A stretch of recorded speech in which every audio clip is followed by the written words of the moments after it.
નમસ્કાર મિત્રો, learning જીકેની YouTube ચેનલમાં આપ સૌ મિત્રોનું સ્વાગત છે. આજના દિન વિશેષમાં વાત કરીએ તો આજે છે 10 ઓક્ટોબર, વિશ્વ માનસિક સ્વાસ્થ્ય દિવસ. સમગ્ર વિશ્વમાં દર વર્ષે 10 ઓક્ટોબરના દિવસે વિશ્વ માનસિક સ્વાસ્થ્ય દિવસ તરીકે ઉજવવામાં આવે છે. 2025ની થીમ છે સેવાઓની એક્સેસ, કટોકટીઓ અને કટોકટીમાં માનસિક સ્વાસ્થ્ય. સમગ્ર વિશ્વમાં માનસિક બીમારી અને માનસિક વિકૃતિથી પીડાતા લોકોને સારવાર આપવાનો તથા શારીરિક સ્વાસ્થ્યની સાથોસાથ માનસિક સ્વાસ્થ્યના મહત્ત્વ વિશે જાગૃતતા લાવવાના ઉદ્દેશ્યથી આ દિવસની ઉજવણી કરવામાં આવે છે. વર્ષ 1992માં વર્લ્ડ હેલ્થ ઓર્ગેનાઇઝેશન્સ અને world federation four mental health દ્વારા સંયુક્ત રીતે 10 ઓક્ટોબરને વિશ્વ માનસિક સ્વાસ્થ્ય દિવસ તરીકે ઉજવવાની જાહેરાત કરવામાં આવી. વર્ષ 1994માં સૌ પ્રથમવાર વિશ્વ માનસિક સ્વાસ્થ્ય દિવસ ઉજવવામાં આવ્યો હતો. વિશ્વભરમાં કોવિડ-19 રોગચાળા બાદ માનસિક બીમારીથી લગતા કેસોમાં 25%નો વધારો જોવા મળ્યો છે. વિશ્વભરમાં માનસિક બીમારીઓથી સંબંધિત માહિતીના અભાવથી 85% લોકોને સારવારથી તેઓ વંચિત રહ્યા છે. ભારતના એક અંદાજ મુજબ 14% લોકો માનસિક બીમારીઓને લઈને તાત્કાલિક સારવારની જરૂર છે.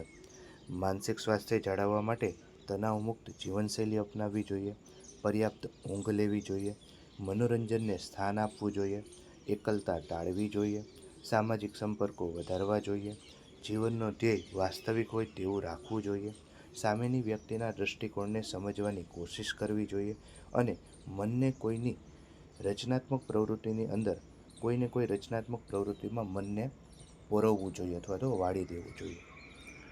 હવે NIMHNS NIMHANS national institute for mental health and neuroscience, આ જેનું ફૂલ ફોર્મ છે, બરાબર છે, NIMHNS નિમહાન્સ, આના અભ્યાસ મુજબ દર વર્ષે ભારતમાં લગભગ 2 લાખ લોકો આત્મહત્યા કરે છે, જેના લીધે દેશના અર્થતંત્ર પર $14 બિલિયન ભાર વધે છે.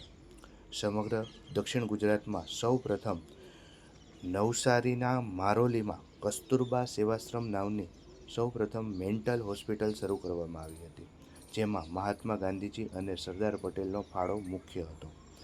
માનસિક સ્વાસ્થ્ય માટે સંકળાયેલ દર્દીઓ માટે સહાનુભૂતિ દર્શાવવા માટે લીલા રંગની રિબિનનો ઉપયોગ કરવામાં આવે છે. માનસિક સ્વાસ્થ્યના સુધારા માટે ભારત સરકાર દ્વારા લેવામાં આવેલા પગલાઓમાં the mental health care act 2017, બીજું કિરણ 24x7 ટોલ ફ્રી હેલ્પલાઇન સેવા, મનોદર્પણ પહેલ, નિમહંસ રાહ એપ તેમજ માનસ એપ, આ ભારત સરકાર દ્વારા તેના સ્વાસ્થ્યના સુધારા માટેના પગલાઓ લેવામાં આવ્યા છે તેના વિશેની વાત. ત્યારબાદ વાત કરીએ R.K. નારાયણની જન્મજયંતિ. R.K. નારાયણ ભારતના એક પ્રખ્યાત અને લોકપ્રિય અંગ્રેજી ભાષાના સાહિત્યકાર હતા. તેમનું પૂરું નામ હતું રાસીપુરમ કૃષ્ણસ્વામી નારાયણ સ્વામી.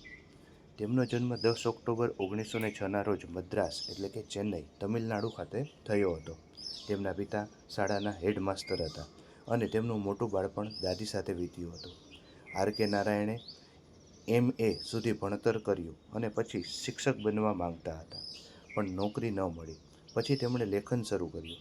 શરૂઆતમાં તેમનું લેખન પ્રકાશિત કરવાનું મુશ્કેલ હતું, પણ ત્યારબાદ તેમની પહેલની નવલકથા સ્વામી એન્ડ ફ્રેન્ડ્સ તેમણે રજૂ કરી. આ પુસ્તક બ્રિટિશ લેખક ગ્રાહમ ગ્રીનને ખૂબ ગમ્યું અને તેમનું પ્રકાશન તેમણે કર્યું. આ પુસ્તકથી નારાયણને ઓળખ મળી. સાહિત્યની કારકિર્દી વિશે વાત કરીએ તો R.K. નારાયણનું મોટાભાગનું સાહિત્ય એ કલ્પિત નગર એટલે કે માલગુડી પર આધારિત હતું.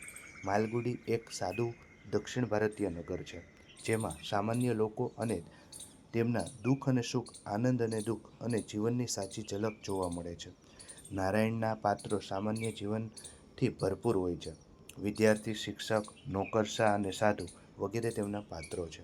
તેમની લખેલી કેટલીક કૃતિઓની વાત કરું તો Swami and friends, the English teacher, the guide, આ નવલકથાને જોઈને જ ફિલ્મ પણ બની હતી. ધ બેચલર ઓફ આર્ટ્સ અને ફાઇનાન્શિયલ એક્સપર્ટ તેમજ માલગુડી ડેઝ, આટલી તેમની લખેલી કૃતિઓ છે અને પ્રખ્યાત છે. માલગુડી ડેઝ છે એ ટેલિવિઝન શ્રેણી તરીકે પણ ખૂબ લોકપ્રિય બની હતી. લેખન શૈલીમાં વાત કરું તો નારાયણની લખવાની શૈલી સરળ, સાદી અને હળવી હોય છે. તેઓ હાસ્ય, વ્યંગ દ્વારા જીવનમાં ગંભીર પાસાઓને રજૂ કરે છે. તેમના સાહિત્યમાં ભારતની સંસ્કૃતિ, પરિવાર, સંબંધો, સમાજના સચોટ ચિત્રો રજૂ કરે છે. તેમને મિત્ર સાથી લેખકોમાં એમ.આર. આનંદ અને રાજા રાવનો સમાવેશ થાય છે.